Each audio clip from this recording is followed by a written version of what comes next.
Get it? Get it? Nah, they don't get it. They probably don't get it. Caliber tucked in my waist, and you better believe that I'm ready to shoot. Put motherfuckers, they all on my face when I'm kicking them off at the tip of my boot. Thinking you hard and you total disgrace. How can you? Right now I got DJ Punky in the seat. And I'll let him introduce. I'll let you introduce yourself and your buddy in the back here. DJ Punky, aka FDL, Fargo representing. With my homeboy Ty Crouch just chilling in the back. Just fucking rolling with Colt Dog, seeing what's good with the day. Okay, so first of all, let's just start with your background. You know, like where'd you grow up? You know, that sort of thing. Shit, I guess I grew up all over the place. Kind of all throughout my childhood, I moved between like here in North Dakota and Washington State and Oregon. Like I kind of lived all over between that area, you know, and like even like Moorhead, Minnesota, you know, Valley City, North Dakota, fucking Fingal, North Dakota, fucking Camas, Washington, Washougal, Washington, Spokane, Washington, you know, fucking Eugene, Oregon. Just kind of back and forth all over between there. So what age were you when you got into rap? I mean, or just as far as listening, and then what did you listen to when you first started? Well, listening, I've always been a fan of rap. My brother was, when we were growing up, he's older than me, and he was really into rap. Growing up, I was really huge into heavy metal and rap, both at the same time, and grew up with both of them, and my whole family's been like, you know, I have a lot of musicians in my family. My uncle plays in blues bands. My grandpa played in country bands. Everybody in my family was kind of a musician at sorts, and like, you know, so you just kind of had it in your blood. Yeah, when I was growing up, it was in the '90s scene, late '80s and '90s, and I was a '90s kid, so born in the early '80s. So I mean, I was really into like the old school rap too. Like my first rap album I purchased myself was the New Jack City soundtrack with Ice-T and New Jack Hustler and shit. And that's really what got me heavy into like the real gangster side of rap and shit, was a lot of Ice-T and shit like that. I mean, and you know, so I mean, I'd be the kid that was banging out Pantera, but then turn around and bang out Ice-T and Body Count, and then start, you know, I mean, I was all over the place, but rap my whole life, you know. I guess, I mean, 7, 8 years old is when I really started getting into rap, you know. Okay. And all throughout the 90s and shit, you know. Okay, and first of all, I guess I forgot to mention this. Right now, this is July 17th, 2016, and you said you grew up in the 80s. I was born in 82, so I just turned 34. How old are you? 33. 33? Okay, yeah. So we're like the same age, and you know, I mean, I have a similar story. I mean, grew up probably 92 or so was when I was probably 10 years old, you know, got into rap, and I like metal too, so I mean, I can definitely relate there. I still play in heavy metal bands on the side. I played in a lot of heavy metal bands growing up, and we're actually, I've been in some pretty professional heavy metal bands and played with some pretty big names and shit, and I've had a successful metal career. And you know, what instrument did you play? I played drums. I play guitar, drums, bass, keyboards. I DJ, I rap, I do everything. Like when it comes to that, I played drums for Green Fog Vigilante, which was a really heavy death metal band. I've seen them before when I first moved here in the early 2000s. Small shows. Small shows, underground scene, really fucking heavy shit. Wow, that's played bass. That's a trip. I haven't heard that name in probably 10 years. And I played bass for Invividly for a long time, also around that same time frame. Invividly. At that time, I was playing in both those bands. Who was the singer for that? Jared Vossler. Okay. Invividly, that's why it rings a bell. And a crazy thing, I don't know Jared personally. Like I said, I mean, I saw him in a couple of his shows back then. He's actually and I'm now. pretty sure I just saw him downtown Broadway yesterday. I'm sure, he's still in the streets. He's still active. Man, crazy. And I was a big fan of that actually. And also, you know, I mean, I played one of the most successful like progressive rock bands I played in was Lucid. Like I played with Lucid for like almost 7 years, and like I'm still real tight with the drummer Lucid, Johnny Kraft and shit. And we played some really killer shows, and we had some killer albums and shit. So I mean, you know, and once kind of Lucid broke up, that's when I actually started. I'd always been into electronic music to also, like, you know, jungle, drum and bass, really hardcore into that scene and shit. So when Lucid broke up, I actually went solo and started back on my DJ shit and started DJing raves. and was doing jungle and drum and bass, hard step and shit like that. And from that kind of progressed into people coming to me and they're like, you want to produce some more rap and hip hop beats? And I was like, okay, well, so I started producing some beats for them and shit, and that's when I really got back into actually doing a lot of the rap and shit myself, was because I was like, well, fuck it, I'm doing it on my own, but I ain't really selling no beats to nobody, and I really worked on it and shit myself. So I mean, through the years, it's kind of evolved from metal to electronic to producing hip hop to actually doing a lot of the rap and shit. Okay, myself. and so how old were you when you got into the rap, the producing beats and everything? Like probably about 8 years ago. Like 8-9 years ago is when I started doing it, like just kind of more for myself and my own hobby. But like 5 years ago was about when Lucid was breaking up, when I started kind of getting more into it myself and like actually like working on creating it, into a business at that point, to make money with it and stuff, and not just being a hobby anymore, to like try and get some money out of this shit. Okay, and not to cut you off, but to kind of stay on topic, aren't you signed to a label? I was DJ or what? I was working with a couple different labels and stuff like that, and it was cool because I was fucking going on tours and stuff with like 3-6 Mafia, and like did some stuff with Crunchy Black, and I was fucking with Hard Hitters Money Gang record label. But I kind of I guess I ain't gonna say nothing beyond that point, but I just ain't really doing anything with any labels right now anymore, just because fuck the business part of it sometimes, man. I mean, it's all a business and shit, but when business starts getting in the way of like what's going on and shit, and like people's honesty and shit like that, I was just like, nah, man. Like, there's a lot of snakes in the fucking business, man, and nothing against anybody in particular. Yeah, I mean, it just came down to like in that whole aspect of like being involved with any type of label, and it wasn't just one label, it was actually multiple labels that I was dealing with the same shit with, and I just seemed that they weren't doing anything for me that was paying off. They weren't, and it almost seemed like I was doing more work for them, and I was just like, I ain't fucking having this shit no more. I'm doing my own thing. And that's kind of the way I wanted to do it, and that's how I started out. I figured, I started out doing shit on my own, and made my own career my own way. Why shift away from that? I like to hold a little bit of my own creativity, and like I like to kind of like, if I'm putting in a bunch of work, I want to be the one who sees the profits and the ends of it. Which is everybody, and everybody should be doing that.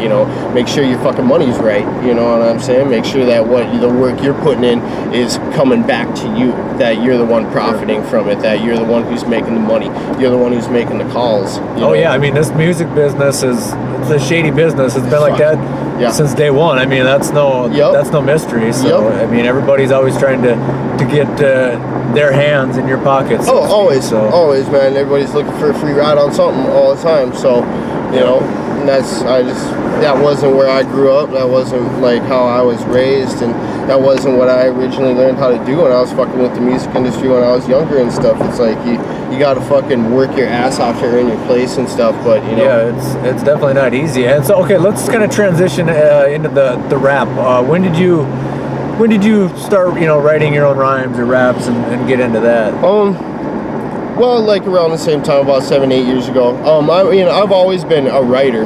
Like, even when I was in different groups and stuff, like, I'd always be writing lyrics for the rock bands and everything. So, I mean, then, like, I've always been a fan of rap, and, like, I was a huge fan. So that's how you got your start, was writing for those rock metal bands that you were in, and then kind of transitioning the styles and stuff. Because I was all, I'm a huge Slipknot fanatic. Oh, yeah. And, like, I grew up with Slipknot. And, their earlier stuff, they mixed a lot of hip-hop influence with their metal and stuff like that, and it was kind of a crossover, and that's kind of where I started blending a lot of my genre and stuff like that, until I just really started getting into like the dark, because I like the dark raps. I do a lot of like more evil raps, a little bit more sinister style beats, a lot more talking about darker themes and stuff like that, which to me blended perfectly in with the heavy metal aspect. And even a lot of the stuff that I'm doing now, the newer stuff that's coming out, has a lot of samples of like Pantera, has a lot of samples of White Zombie and shit. I'm trying to mesh a lot of that because I'm still a heavy metal fan. So, you know, to me, it just kind of like a lot of the themes kind of go hand in hand, which is the thing that a lot of the fans and stuff nowadays, the younger generation I see, don't really understand, is that, you know, back in the day, throughout the 90s, metal and rap kind of went hand in hand. It's kind of steered away from that past the 2000s, and like a lot of the same influences listen to metal, you know what I'm saying? It's not uncommon to meet a lot of the bigger rappers and stuff like that and see them wearing a Slayer shirt. But yeah, I mean, it's like, you know, so I just, you know, take kind of a lot of the same type of themes and the same type of aggression you would see in that and put that into my raps. Okay. And like I said, I mean, AI, it's kind of, I mean, I can relate to you in a lot of ways here because I grew up, you know, and listening to metal too, you know, like all those bands you said. And then, like, even in the late 90s, you know, like Limp Bizkit and Linkin Park were big on the scene, you know. I mean, they were kind of, you know, made that transition, you know, and Korn's Family Values tour with, like, you know, it was like half hip hop, Cypress Hill, but then you had like Korn and all. I mean, those were great fucking tours, man, and like going to those when I was younger really shaped a lot of my musical influence to know that, like, you know, you don't just have to be in one scene, you can be in multiple different scenes. And the fact that, you know, I grew up playing multiple different types of instruments, it kind of just came naturally to me to be able to say, fuck it, I'm going to do whatever I want to do. And, like, I've gotten hate, you know, I mean, you've seen that shit. Like, there's been, like, this person's like, oh, he's not sticking to heavy metal, and he's not sticking to rap. He's, like, trying to go through all these things. Well, it's like, well, fuck you. Nowadays, you know, I think, like, those kind of, you know, genres, you know, like just blues or just country or just rock or rap, you know what I mean? Those genres that really aren't like even there anymore. Like it's all mixed together. Yeah, conglomerated. It's all together. It don't matter. It's all fucking cross now. Everything is crossed, a cross genre blend. And, you know, I mean, but it is what it is, you know. Some people get it, some people don't. Because, I mean, I rap about shit that I understand the average dude can't always fucking get down with, you know. Like, I rap about, like, Satanism. I'll rap about hard drug usage. I'll rap about the real shit, you know, like, you know, it depends on what I'm feeling at that time or what I'm going through or what I'm living at the time is exactly what I'm going to fucking write. And, like, you know, that's what it is. I've gotten a lot of shit. I've gotten a lot of bad publicity because of it and, you know, jail sentences because of it. And it's like, but I ain't changing who I am, and I ain't changing what I write. And I'm gonna fucking write about what I see. Okay. Since we're talking about your writing, question I like to kind of ask other artists is like, you know, like, well, what's your writing process? Like, how do you even like think of a song or start to write a song or finish a song? What? That's kind of hard to say. I mean, everybody's got their own method. Some people like to start with the chorus.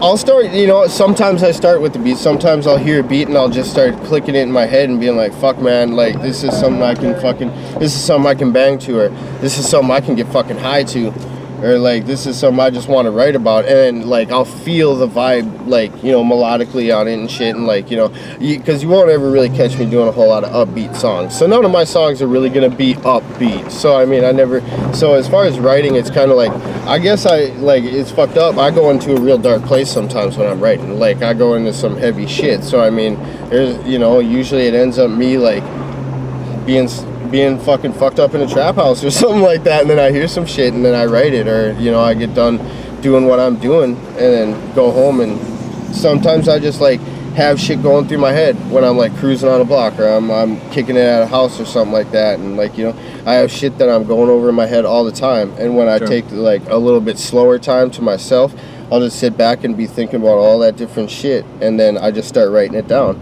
And usually I like can almost hear the type of beat in my head that it's going with, and so I already kind of know what I'm doing when I go to produce. Sometimes I'll find other beats and shit and work around that, and like I have a lot of producers that I like to work with, like Menace and Mr. Sinister Productions. I love getting shit that's produced by Boz, you know, and you know, Deathmain.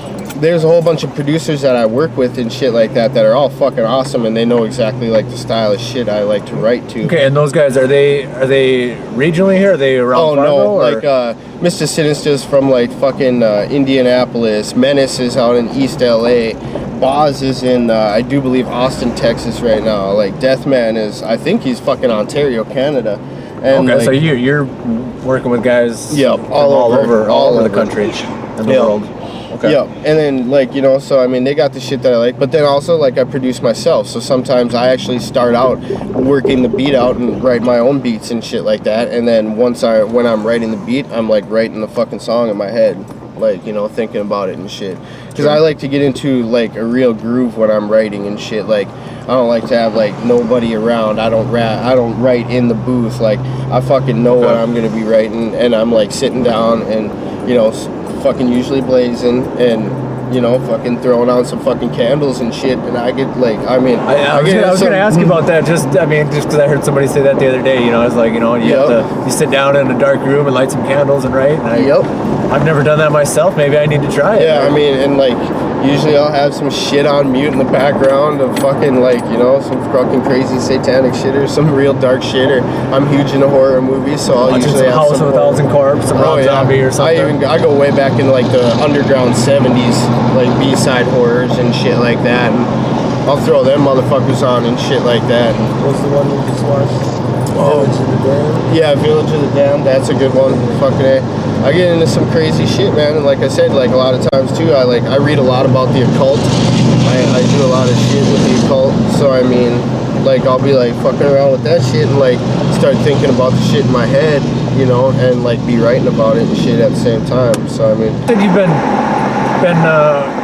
writing for like 8 years. Like, how many songs or how many CDs do you have out, or how far? Well, I got like two solo albums that I kind of produced myself that aren't as good of quality, and I got a bunch of different singles out there with like different artists who have come to me and wanted verses from me and shit.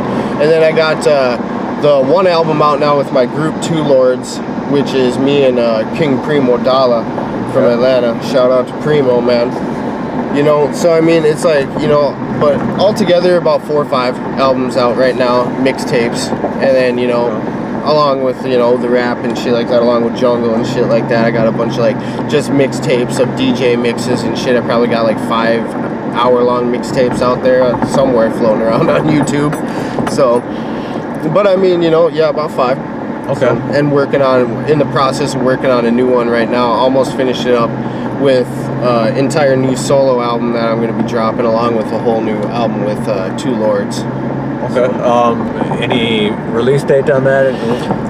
Not really tentatively. It's going to be fall for both of them, you know, because I mean, like, I've gotten done writing, we were all done writing, but like with Two Lords, you know, we kind of send stuff back and forth between Atlanta, Georgia, and stuff like that. So me and Primo kind of work together, going back and forth. So sometimes that takes a little bit longer, but you know, we all know the focus and the goal of what we're doing with the next album and stuff like that. So pretty much looking at into early fall, you know, is when we're hoping to get it all dropped and stuff.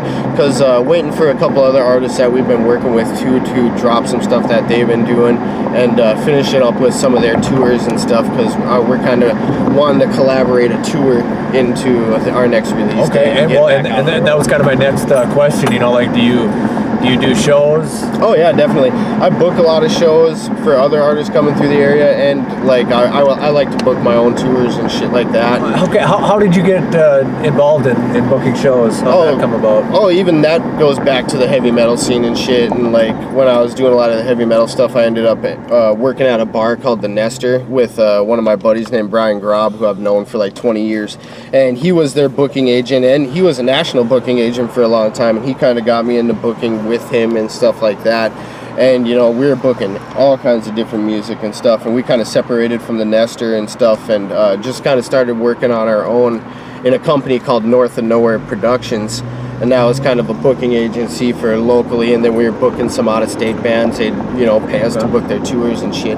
So I got that experience from there, and then kind of like, you know, I still do North of Nowhere Productions, but, you know, then I started kind of working individually and on my own and stuff like that, and was doing shows with a lot of different people and a lot of different management firms who were having me come out and open up for their acts. So I just kind of, you know, talk with them, get in good, and they knew that I was pretty decent at booking shows, and I like to get people fucking partying, so they were like, you know, start booking some shows. Any advice for, because like I said, you and me, we're just at least in the Fargo area, I mean, you know, or in the country for that. I mean, we're kind of, you know, we're older generation. We're you know, older than most cats doing this. So you got any good advice for these young kids coming up? Fuck, man, keep it fucking real, dude. Don't be writing about fake shit. Don't be doing fake shit in the fucking street trying to impress your friends. Lay off the fucking G shit, because that's probably gonna get you fucking killed. If you're real in your fucking game, it ain't gonna do nobody no good. You know, stay off the fucking drugs if you want to do anything and not get fucked up and end up in penitentiary. You want to do something with your career, stop fucking with the drugs. That's some good advice for these kids, you know. Yeah, it ain't fucking cool don't try all the time. Don't try to be a gangster and stay off the drugs. And just keep writing. That's, man, stay real the best advice you can give these kids out here. Stay real. Break as many stereotypes as you can. Yeah, break as many stereotypes as you can. Make people think. Make people use their minds, man. Yeah, it's not about, you know, trying to follow somebody, you know. It's about making your own path and doing your own thing, you know. And I think I think a lot of people find, you know, that's going to work out better for you. I mean, a lot of people like that and be like, hey, this guy, you know, he's doing his own thing. He's a leader, not a follower. If they hate your music, you're probably doing something right. Speaking of a follower, I'd like to follow that ass. Fucking A, man. To conclude the interview with is, I want you to give. I love how we roll in this motherfucker. There's like dope deals going on around us. Probably, man. We see a lot of shit. Chilling in the back of the Cadillac, ready to attack with a pocket full of crack and a loaded Mac. Looking for the fat stack, feeding for a powder pack. Put a bitch up on the track, better bring the money back. But you can find fucking Two Lords on there on Facebook still. You know, Two Lords. Find us on SoundCloud, Two Lords with a Z, not an S. You know, you can look me up anywhere, DJ Punky. Well, thank you for doing this interview, man. I appreciate it, man. And thank you. It was fun. All right, signing off. This is Colt Dog, and I'm known as the driver, so you know the deal. If I'm in the car, I'm behind the wheel. That's what's up. Peace. Peace.